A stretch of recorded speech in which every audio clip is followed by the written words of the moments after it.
여러분은 평소 어떤 말투로 사람들과 대화를 나누시나요? 말투 하나, 표정 하나가 그 사람의 품격을 보여준다고 하죠. 우리가 무심코 던진 한마디가 누군가의 마음을 따뜻하게도, 때론 차갑게도 만들 수 있습니다. 사람은 결국 말로 관계를 맺고 말로 관계를 망칩니다. 그래서 말 습관은 단순한 기술이 아니라 그 사람의 인격이고 태도입니다. 오늘 영상에서는요, 공자, 소크라테스, 아리스토텔레스 같은 성형과 철학자들의 명언 속에서 수준 높은 사람들이 꼭 지키는 대화 습관 7가지를 함께 살펴보려고 합니다. 어렵고 거창한 얘기가 아니라요. 지금 이 순간 우리가 조금만 신경 쓰면 누구나 실천할 수 있는 이야기입니다. 평범한 말투 하나가 어떻게 사람의 신뢰를 얻고 당신의 이미지를 바꿀 수 있는지 지금부터 함께 해보겠습니다.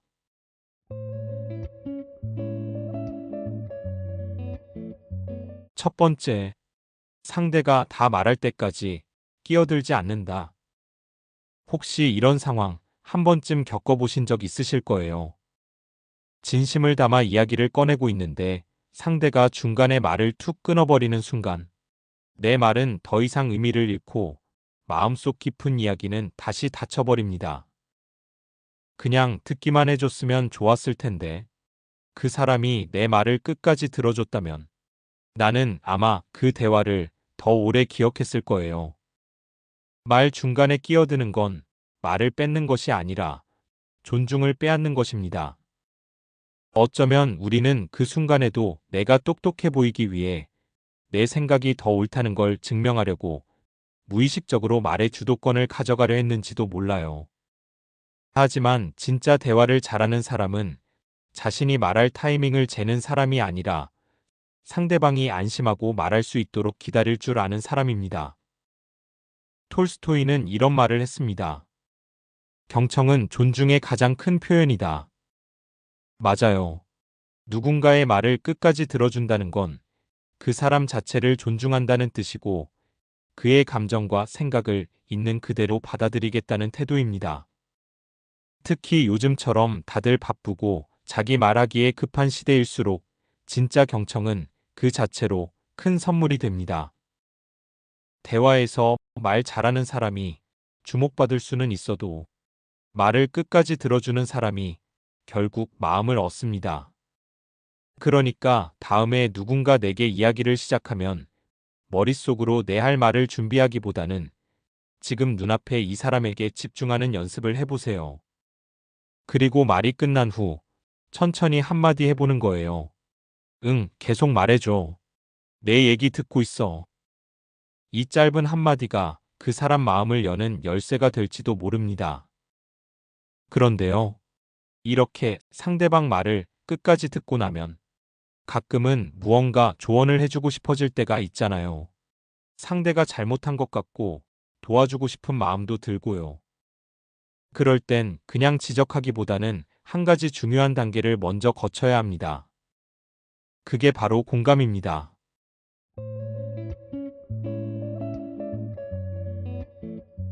두 번째, 지적할 때는 먼저 공감부터 표현한다. 말을 잘 듣는 것도 중요하지만 듣고 난 뒤에 어떻게 반응하느냐도 정말 중요하죠. 특히 상대의 행동이나 말이 내 기준에서 조금은 부족하거나 조금은 아쉬울 때 우리는 조언이라는 이름으로 자기도 모르게 상대를 지적하게 됩니다. 그건 좀 아닌 것 같아. 왜 그렇게 했어? 내 말대로 하는 게 나았지. 하지만 여러분, 한번 생각해 보세요. 우리가 진심을 담아 전한 조언이 상대의 마음을 움직였던 기억보다 상대를 멀어지게 했던 순간이 더 많지 않으셨나요?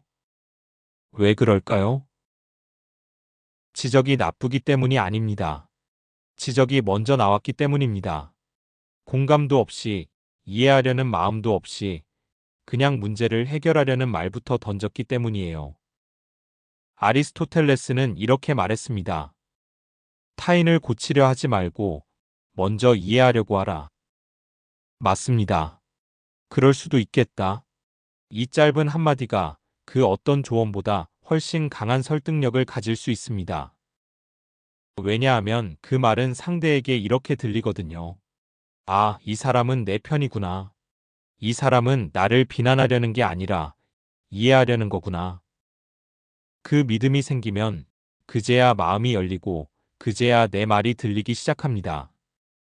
아무리 좋은 말도 상대가 방어적인 상태에서는 벽을 튕기듯 되돌아오고 말아요. 그러니 다음에 누군가 실수하거나 조금 부족해 보일 때가 있다면 바로 조언부터 꺼내지 마세요. 먼저 상대의 입장을 느껴주는 말 한마디. 힘들었겠다. 그땐 그렇게밖에 못 느꼈을 수도 있지. 나라도 아마 그랬을 거야. 이런 말이 먼저 나오면 당신이 어떤 이야기를 하든 그건 비난이 아니라 도움으로 들리게 됩니다. 그리고 무엇보다 공감은 대화를 부드럽게 만들어줘요. 긴장 대신 신뢰가 생기고 논쟁 대신 연결이 생깁니다. 하지만요, 공감이 어려운 순간도 분명 있죠. 특히 감정이 확 올라오는 순간.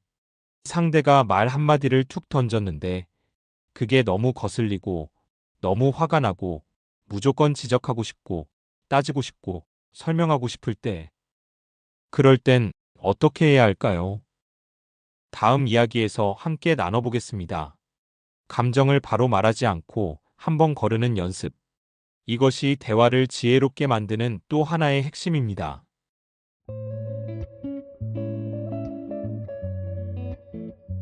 세 번째, 감정을 바로 말하지 않고 한번 거른다.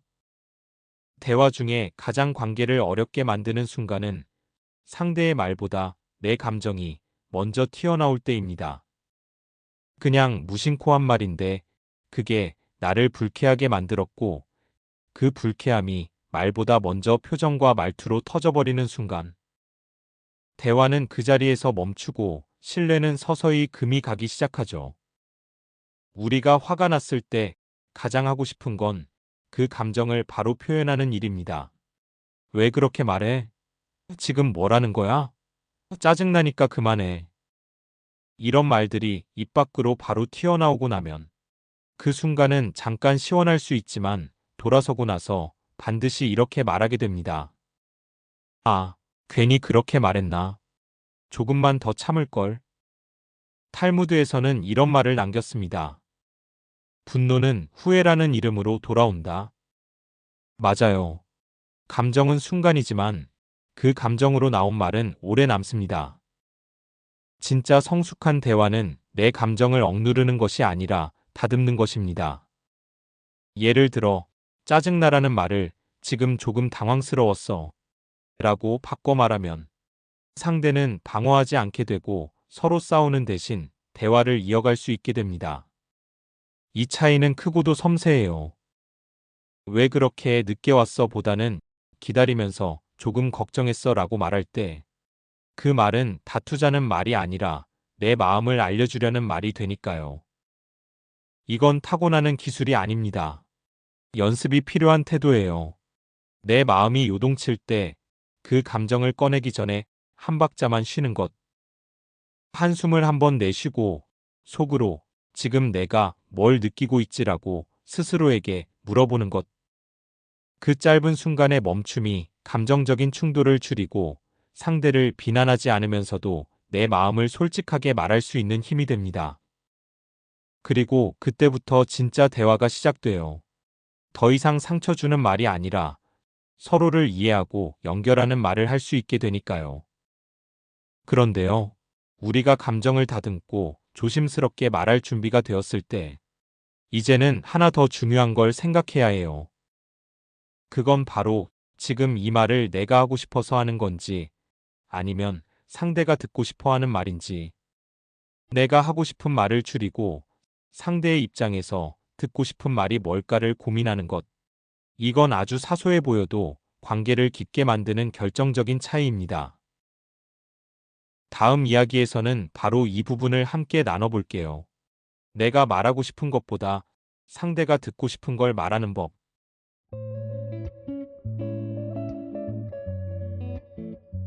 네 번째, 내가 말하고 싶은 것보다 상대가 듣고 싶은 걸 말한다. 우리 대부분은 대화를 말하는 것이라고 생각하죠.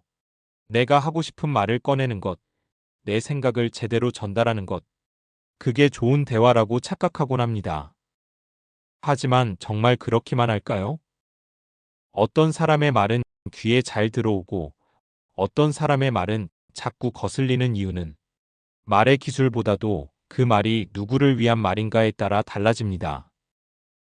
공자는 이렇게 말했습니다. 지혜로운 이는 말하기 전에 먼저 듣는다.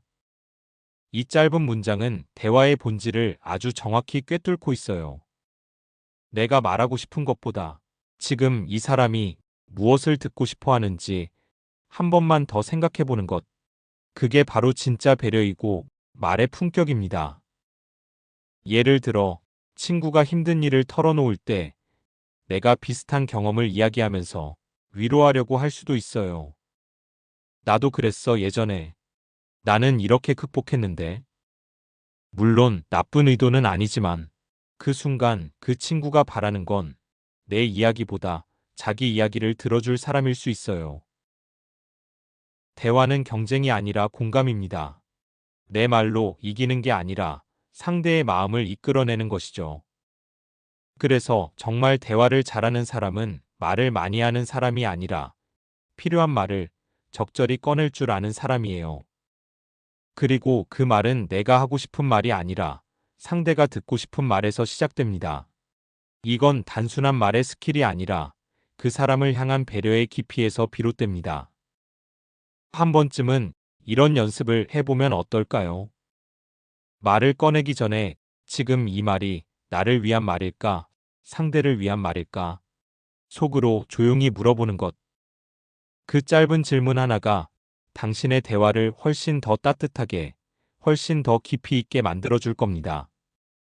하지만 말이라는 게 늘 준비된 상태에서만 오가는 건 아니잖아요. 때로는 상대가 질문을 던졌는데 내가 잘 모르는 주제일 수도 있고 명확한 대답이 떠오르지 않을 때도 있어요. 그럴 땐 어떻게 해야 할까요? 괜히 아는 척을 하거나 얼버무리기보다는 모른다고 솔직하게 말하는 용기.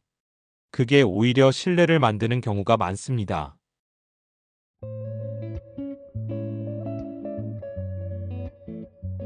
다섯 번째, 모르면 아는 척하지 않고 솔직하게 말한다. 살아오며 누가 내게 무언가를 물어왔을 때 정확히 모른다는 걸 알면서도 괜히 아는 척, 해본 척, 대충 얼버무린 경험.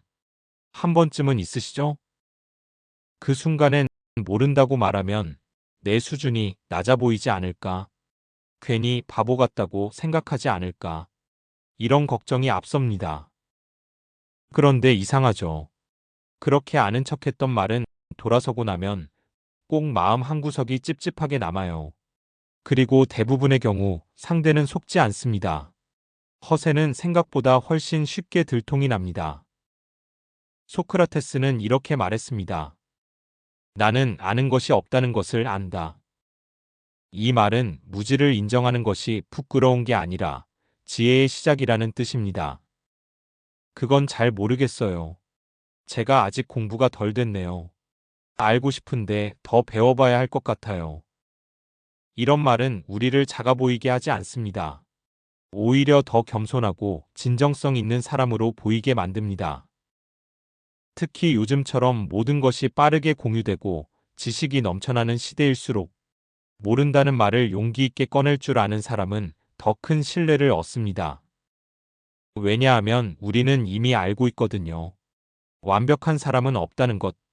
그러니 완벽한 척하는 사람보다는 진짜를 보여주는 사람에게 더 마음이 갑니다. 게다가 모르겠어요라는 말은 관계의 문을 닫는 말이 아니라 함께 알아가자는 초대의 말이 될 수도 있어요. 저도 잘 모르겠는데 같이 한번 찾아볼까요? 그 부분은 제가 좀 더 생각해보고 다시 말씀드릴게요. 이런 말은 상대에게 이 사람 믿을 수 있겠다는 인상을 남깁니다. 그리고요, 이 솔직함의 태도는 또 한 가지 중요한 덕목과 연결돼 있습니다. 그건 바로 자랑하고 싶은 말을 꺼내기 전에 한번 삼키는 것. 왜냐하면 우리는 모를 때 아는 척을 하기도 하지만 알고 있을 때 그걸 꼭 누군가에게 보여주고 싶어지기도 하거든요.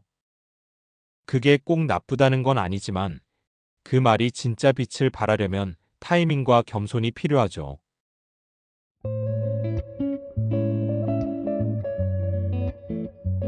여섯 번째, 자랑하고 싶은 말을 꺼내기 전에 한번 삼킨다.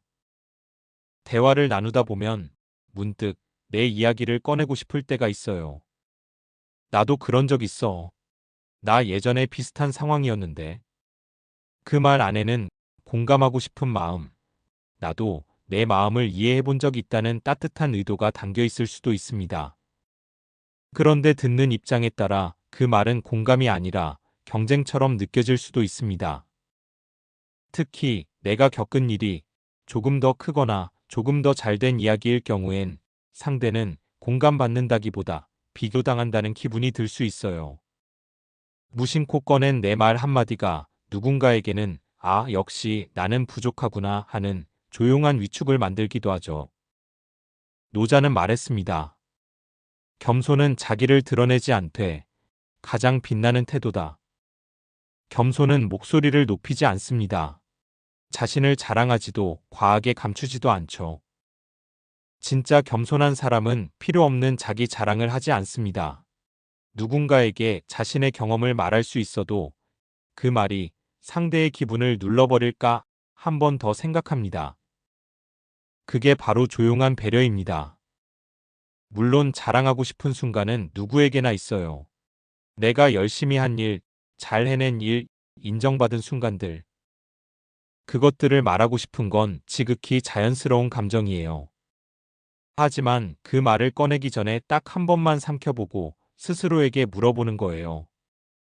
이 말이 지금 꼭 필요할까? 이 이야기가 상대에게 위로가 될까? 아니면 부담이 될까?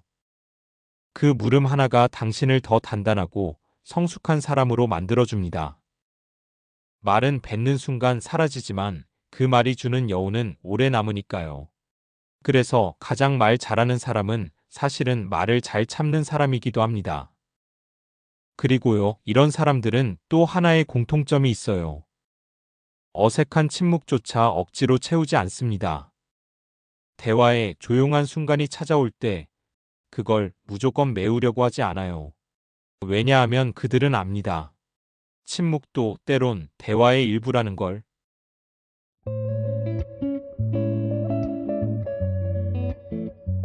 일곱 번째, 침묵이 어색할 때 억지로 말하지 않는다. 대화를 나누다 보면 어느 순간 말이 끊기고 조용한 정적이 흐르는 순간이 찾아옵니다.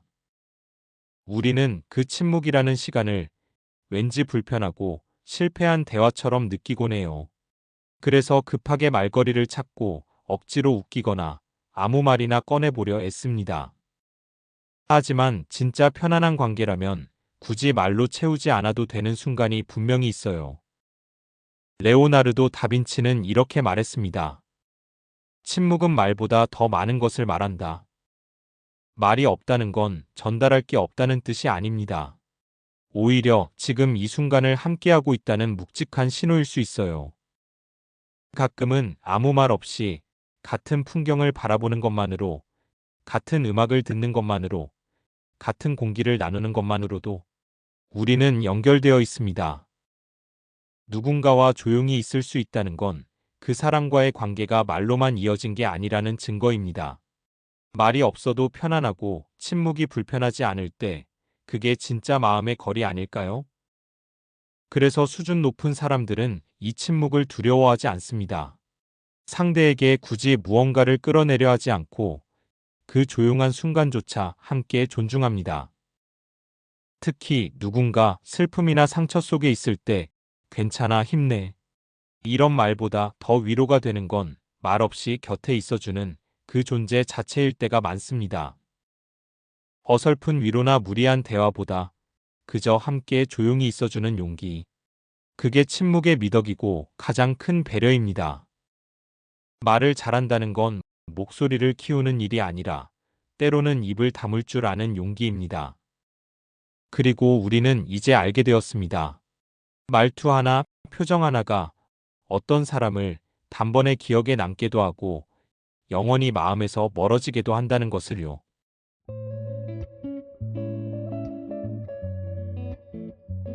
우리는 종종 말에 집중합니다. 어떤 단어를 써야 할까? 어떻게 말해야 더 똑똑해 보일까? 어떻게 해야 내 말이 더 강하게 남을까? 그런데 돌이켜보면 정작 기억에 남는 사람은 말을 잘했던 사람이 아니라 따뜻한 태도로 다가온 사람이었습니다. 내 얘기를 조용히 들어주던 사람, 말보다 표정으로 위로해주던 사람, 내 말이 서툴러도 끝까지 기다려주던 사람. 결국 말은 기술이 아니라 사람을 향한 마음의 모양입니다.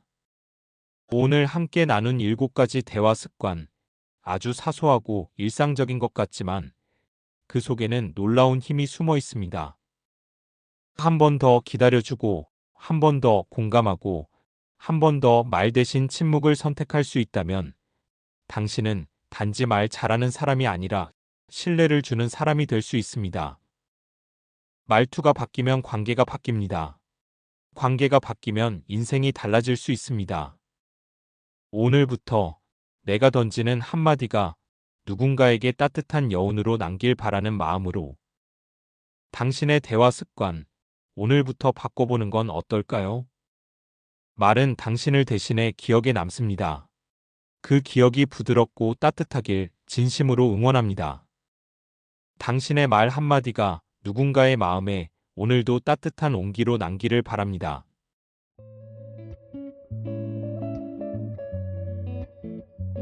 시청해주셔서 정말 감사합니다.